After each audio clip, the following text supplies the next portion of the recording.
Good morning, good afternoon, good evening, everyone. Welcome to the next Wasteless World Talks. With Bill, Kevin, Mark, and myself, we will write on the back of a language towards Wasteless World. And today, the discussion will be sweet, because the term is sweet. And I will start with you, Bill.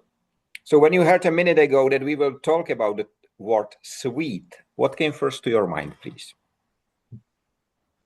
So as you know, we just got back for vacation with the three grandchildren, and for a whole week, every time I looked at them, I saw sweet not only in their cherubic faces, but uh, in their around their mouth with the chocolate and the lollipops in their hands and sweet. They're just dripping with sweet. Thank you. Kevin, what about you? I was thinking that before the mid 1700s, sweet wasn't anything we experienced. Um, there were some beets that we can obtain sugar from, but generally our diet didn't contain much in the way of sweetness, and certainly nothing like sugar cane and refined sugar or anything like that. So sweet is a 250-year-old invention that we're still getting used to. Hmm, that's interesting. Mark, you are the last in the round, so what sweet left with you? It has two distinct connotations for me. So the first one is something that's nice, that's appealing, that's enticing. And then on the other hand, something that causes decay. So whether it is one's teeth, whether it is other health concerns, what can be very appealing is very dangerous and does cause decay. And then it caused me to think, if I say I think someone is sweet, I think it's fine if I'm referring to a young child, someone is sweet. But if it's an adult and I use the word sweet, I think I use it with more negative connotations. That they are less, how should I put it? They are flighty, they are neither here nor there. There is a certain irrelevance. So for me, it has two connotations, positive and negative. I have heard, Bill, that you try to say something to the last comment. Sweet for an adult could mean a little bit disingenuous. Mhm. But Mark, a lot of the words that we've been working with lately have those positive and also negative sides to them, right? Yeah. In fact, we've had discussions about inventions or new business models or events happening, like COVID, for example, which everybody takes as very negative, but in fact, there were several very positive things about COVID. All due respect to the people who struggle with it. Um, so any discussion of any word should take a look at both the positive sides and the negative sides, because I Mm. think both are present. Uh, Kevin, you says that there was no Swedes before 717 whatever. Uh, but that's not fully true. The fruit has No, been sweet as it is today. You mean no artificial made or yeah, sugar man-made? sugar induced sweetness because there was also honey, and like you say, most fruits contain fructose and have a sweet flavor to them. But like if today we eat sugar without even knowing it, so a tin of baked beans contains a huge amount of sugar, and so we're consuming sugar, which is a sweetness, without even knowing it. Uh, You know, it is interesting because I did not know that it's so young. I know that Czechs invented the sugar cube. That was invented by Czechs. I don't know when, but some brothers invented the cube itself. But the adoption of the sugar, it's very fast, 250 years. That's so fast. And it reminds me somehow, it indicates like, isn't AI the new sugar? Uh, uh, you know, as a marketing man, um, sometimes I'm embarrassed and by what marketing people have have promoted in the 60s. They promoted cigarettes. I can still remember the commercials with the doctor in his lab coat coming out, and he sat on his desk. He had the stethoscope around his neck, and he lit up a smoke and blew it out and said, "It's good for the digestion." and and there's been one thing after another. Uh, the cigarette people, the cigarette advertisements evolved out of the sugar advertisements because in the 50s there was a big push to promote sugar in our foods, uh, and that's particularly American. I think the sugar content in Europe, for example, is much lower, and I can't cite any source for that, but anyhow, so marketing people push things, and AI, yeah,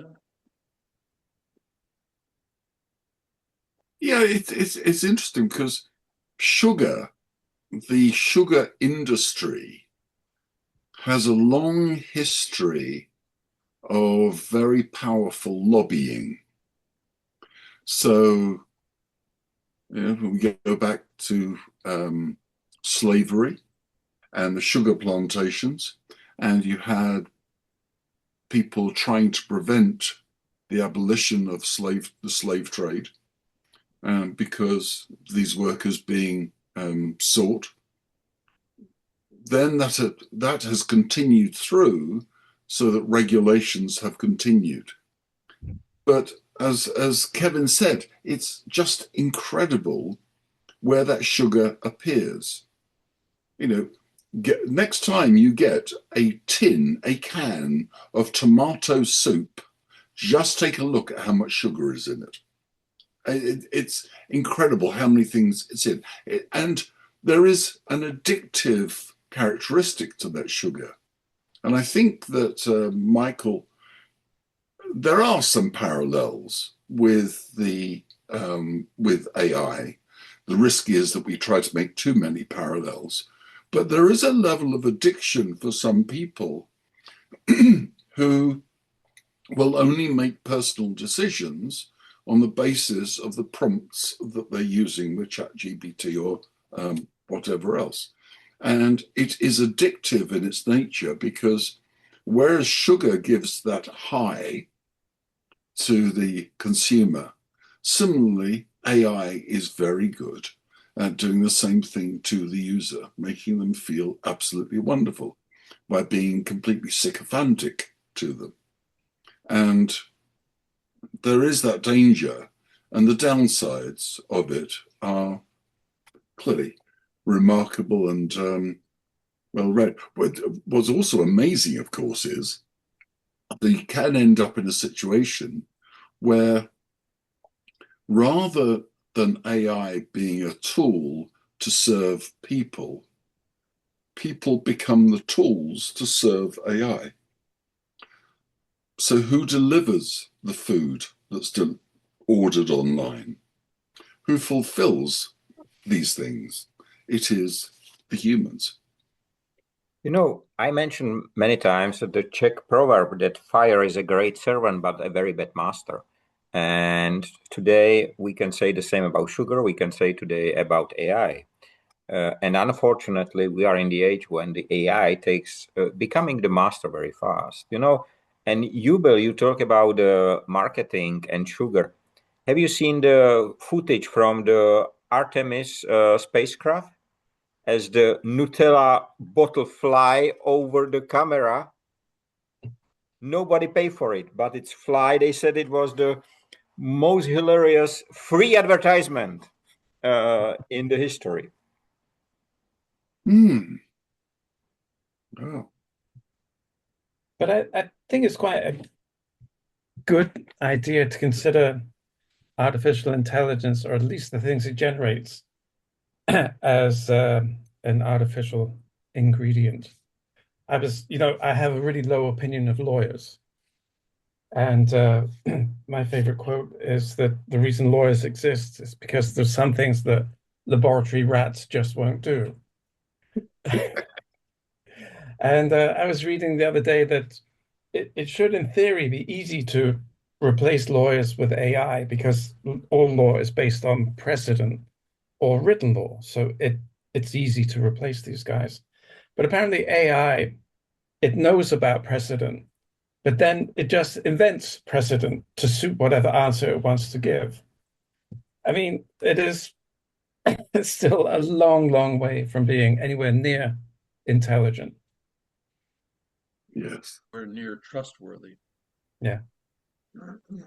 But I think though we have to be fair here, Kevin, because okay, it's 50% right.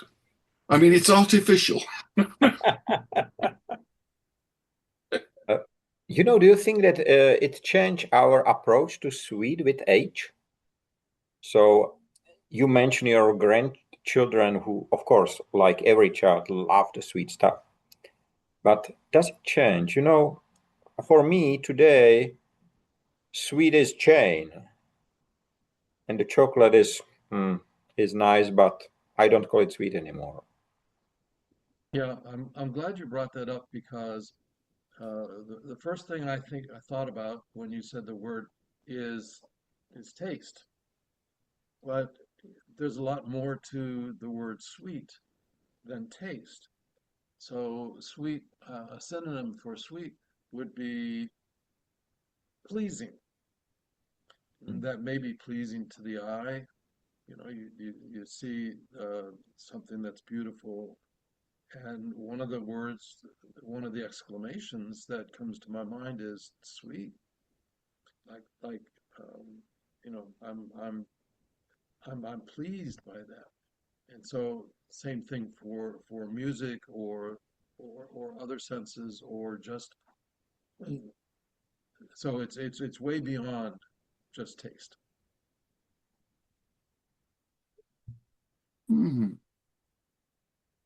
Somehow, though, I do feel, and I don't know whether that's purely because of my upbringing, age, demographics, whatever, that if I use the word sweet towards someone, it is not altogether positive, is not praise.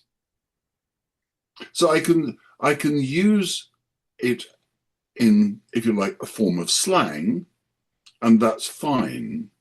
But if I truly want to show appreciation for someone or something, sweet is not a word I would use. It's been too devalued, at least for me. If we take what you said, what is the opposite then? Because I think, of course, when we speak about taste, sweet and bitter, but when we speak about the other aspects, well, if it's visual, I could imagine stunning. Okay. Stunning, I could see in a far more positive. Beautiful, I could see in a far more positive light. Sweet somehow feels tacky. Yeah, I agree. I think it's one of those words that has been devalued. I think in Shakespeare's time, it was a true compliment to describe a girl as being sweet. It is like being beautiful. But these days, like you say, it has become corrupted. Mm. I don't think the same happen in my language. We say sweet in Czech sounds sladký. Sladký. but we do not use it in so many connections. We use it slightly different. But I don't see a negative aspect in Czech language when we use the term sweet. Okay, so it's not so much negative, but it really is this concept of having been devalued such that it doesn't suggest the praise or appreciation that it might once have done. Mm-hmm. And I think that there is a glorious innocence to it if it's used with a baby. Oh, what a sweet baby. What a sweet young child. But then it gradually becomes less appropriate or relevant. And I won't say it's a negative comment about the person. It's just not particular praise.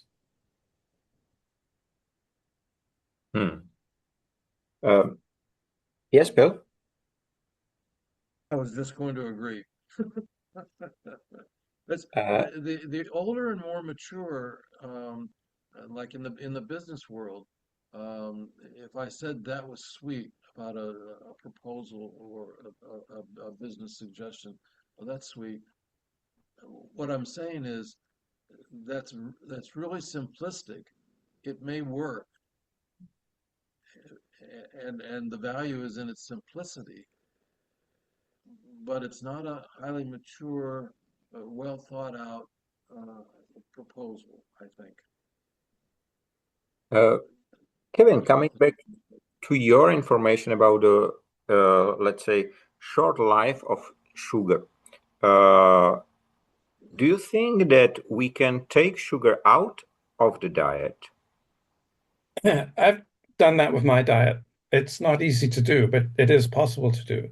I know that certainly if a friend of mine has diabetes, and so he has no choice. But I think that it's something you need to do long before you get diagnosed with diabetes. But it is a conscious decision that you have to make, is to read what you're buying. And there are so many things that I wouldn't buy anymore because they contain sugar with absolutely no need for it. Why do you think is the sugar there? Bulk. Oh. I have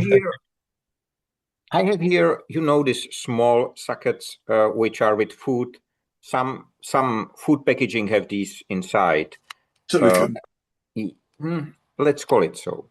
The interesting part is I found this in a jerky package and it's magnetic.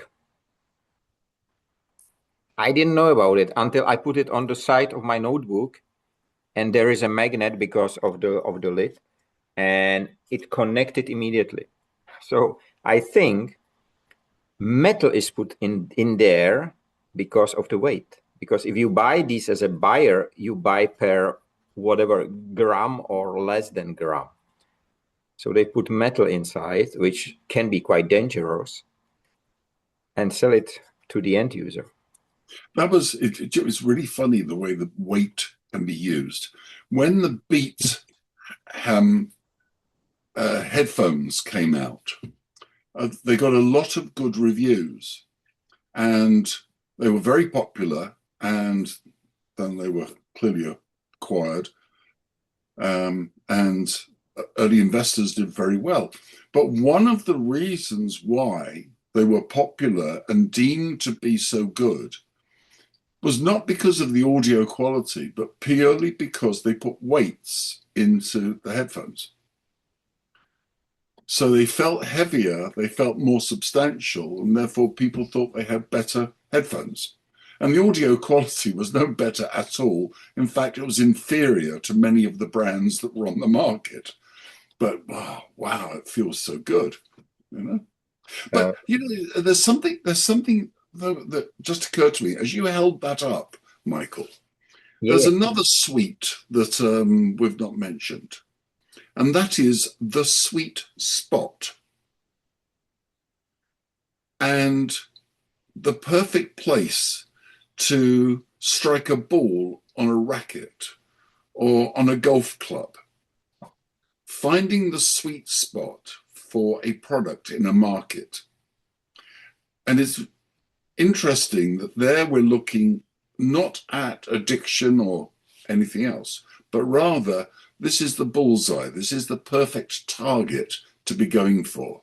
If we achieve that sweet spot, everything changes. If you are playing, if you're playing tennis and you strike the ball in the center of the racket, the sweet spot of the racket, the sound that comes from the ball being struck is so different to any other part. So it's interesting, sweet spot is a very positive use of the word. That goes beyond just tennis or physical. If you're having a conversation and you come to the place where other people are very, very interested in what you're saying and very likely to adopt anything that you're, whatever it is that you're proposing, then that's the sweet spot of the discussion. That's where we all, and we get multiple sweet spots every Wednesday morning here with this.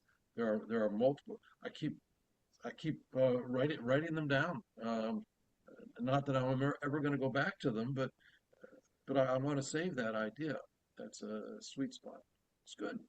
Good. I didn't think of that.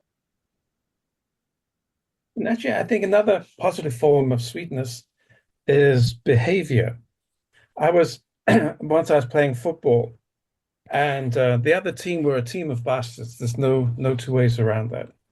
And so I went up to the referee and was really complaining. And he looked at me and he said, "Please be sweet." And then I was completely disarmed. I thought, what a decent request. So for the rest of the match, I was sweet. Sweetness and light. Yes. Yes. Yes. But Uh, yeah, sorry. just this thought. Is freedom, peace, is it sweet? And the war is bitter? We use these terms in Czech. Is the same in English? No. Peace, I think we regard peace as peaceful. Sweet in that context could be like trying to walk through treacle. Walk through what? Walking through something very sweet, treacle or some other thing. I don't think I'd use it with peace. What do you think, Kevin? No, I think yeah, peace is it's more fundamental than it's not decorative somehow. It's not unessential. I think peace is really essential. So it's not sweet. It's much deeper than that. Yeah. I would agree with that, and I think that peace needs to be fought for. I think we need to be on our guard for people trying to subvert the peace. So it sounds like it's the opposite, but I think peace needs to be fought for. Is there anything what you remember from your childhood which was really so sweet that you become immediately addicted to that? Yes, down at the river fishing. I could do it all day long. What about you, Kevin? Um, we had some sweets called love hearts, and they were slightly fizzy and extremely sweet. And I just couldn't get enough of those. Once you've had one, You've got to keep going back. Do you remember them, Mark? I do. Yes. Very strange things written on them. Yeah. Yes. They were very odd. I don't know. I don't know that there was any particular one. I think that I would go through a phase where I would really, really like a sweet and would probably overdose on it and never want to see it again, at least until next week. So no, I don't have so many memories, particularly when it comes to confectionery. And if I look at the sweet versus savory, I certainly err on the line of savory rather than sweet. It is my preference. There are many other things that I did I become addicted to in my as a child and that stayed with me ever since. Yes, reading.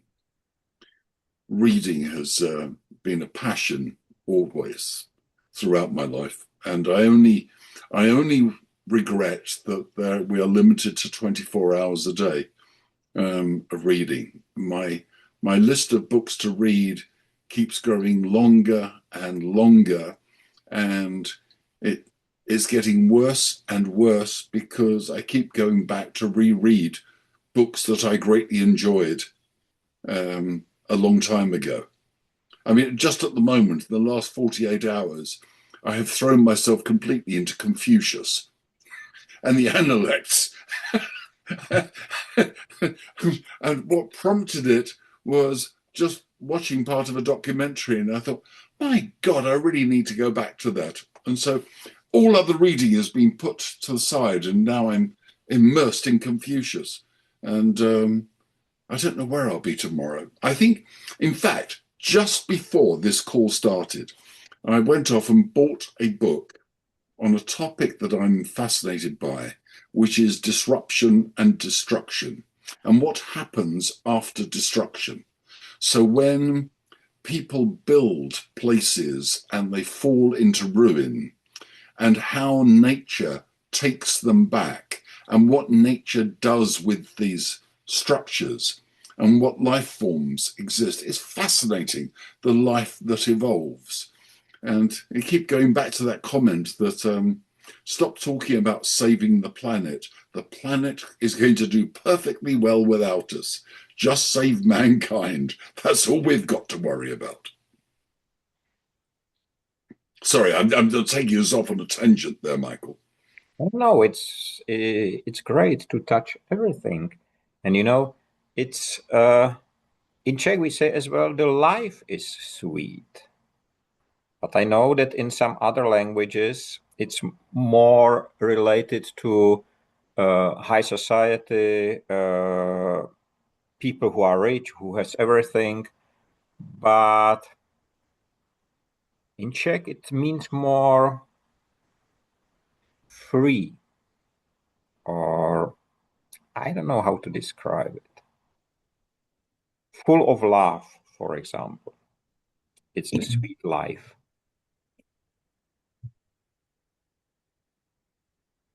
Actually, I was thinking in terms of taste, there is a hierarchy within the mouth of taste. So the receptors for sweetness are right at the back of our mouths, which could suggest that it's not something we should naturally experience very often. So the food that we eat, that we enjoy the taste of, those receptors are further forward in the mouth, which again shows that, especially with the introduction of sugar, it's not something which was intended to be in our diets in the first place. I will come back for the third time and last time this to Czech language. Do you know what we call sweet dreams? It's written on tombstones, on cemetery. It's frequently written sweet dreams for those who pass away. That's really interesting because, of course, we have traditionally rest in peace, which are two completely different things. Yes. And actually would normally say sweet dreams to children as you're putting them to bed. Don't take them to check and Oh, to no, cemetery. that's a good thing. Similarly, please don't say to your children over there, rest in peace at night. I was just, we have been preparing for Easter, and Easter time, usually we visit cemeteries and those who pass away and clean up and everything. And we have been shopping with Jane, and there was in the shop, it was not a shop for this stuff. It was just the general, we bought some artificial flowers and so on.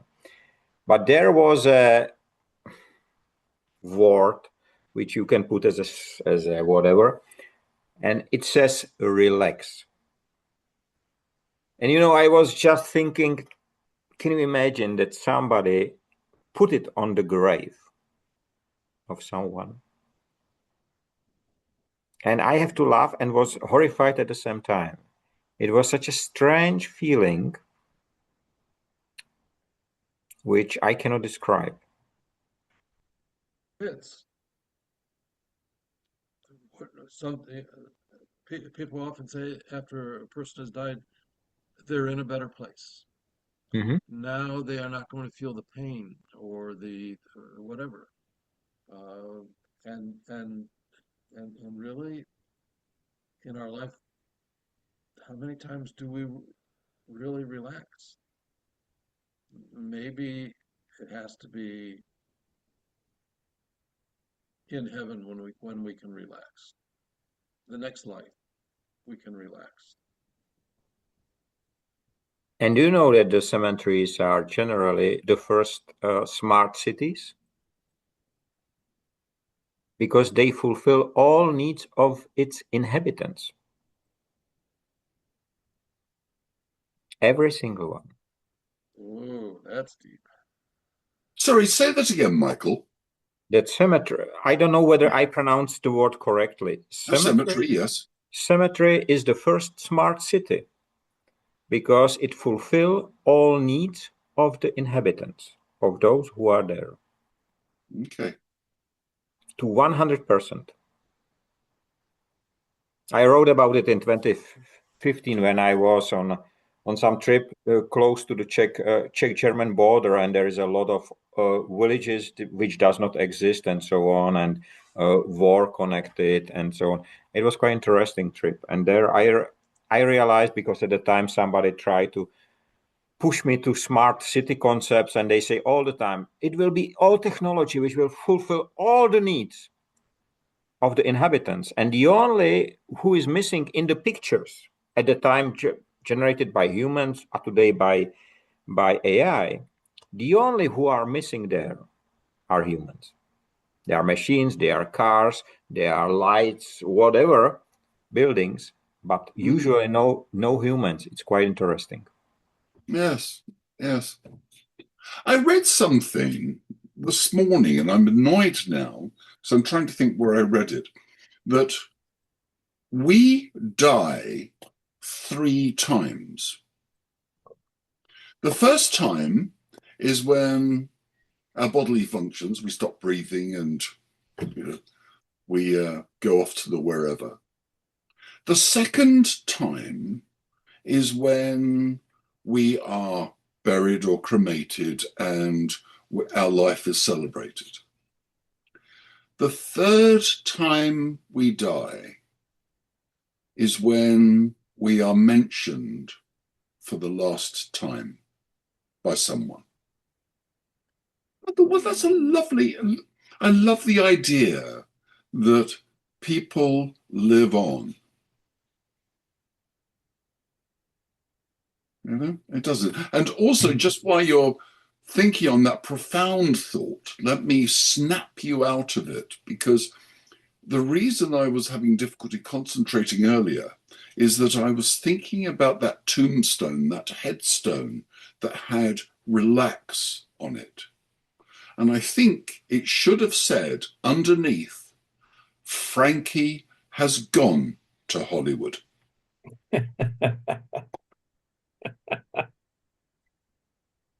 Yeah. Sorry. Yeah. Very flippant. But a very nice T-shirt. Yes. Yes. It But it's reminds me of, interesting that yeah. the function of a tombstone is to be able to remain aware, or that have people be aware of you, that you did exist. I mean, what better way is there than something which will last for at least 500 years out in the elements with your name on it? It's like a great marker to take you forward into the future You know, as you in anyone's memory. just yesterday I was preparing the newsletter, and there was quite interesting news from Japan. It says that Sony, the owner of PlayStation, start to scan people to turn them into the game persons or the persons in the game, and they start to scan them as a new service. Mm-hmm. So it reminds me immediately on, of course, on Matrix and similar. But right now, as you said, the tombstone is there to remind us, maybe one day we will be in the game, which nobody will play because there will be no PlayStation 150 or whatever. It will be outdated, but we will be somewhere in the virtual world, scanned, and somebody will play with us. Is it sweet? Perish the thought. We have less than 2 minutes left. It is quite interesting how we came from sweet to cemetery. Yes. Yes. It is. If Yes, we went Bill. back to if we went back to the last 100 or 50 words that we've done on Wednesdays, and record where we start, and then record the word where we ended the conversation, there would be a whole universe of discussions in there. For sure, but we have the last minute, so I have to say goodbye. I'm not sure whether we will meet next week because I will be on the way to conference, but I will inform you in time, latest on Wednesday. I will try to be there, but not sure. And of course, I would like to wish you have a nice time, free of waste and wasting in all its forms. Stay safe, be free, be human. And I will say be sweet for your loved ones. But I'm not sure if Mark will take it positive. I'm offended. I'm offended. No, no more. See you next week or the week after. Have a Will nice do. day. Bye-bye. Bye-bye.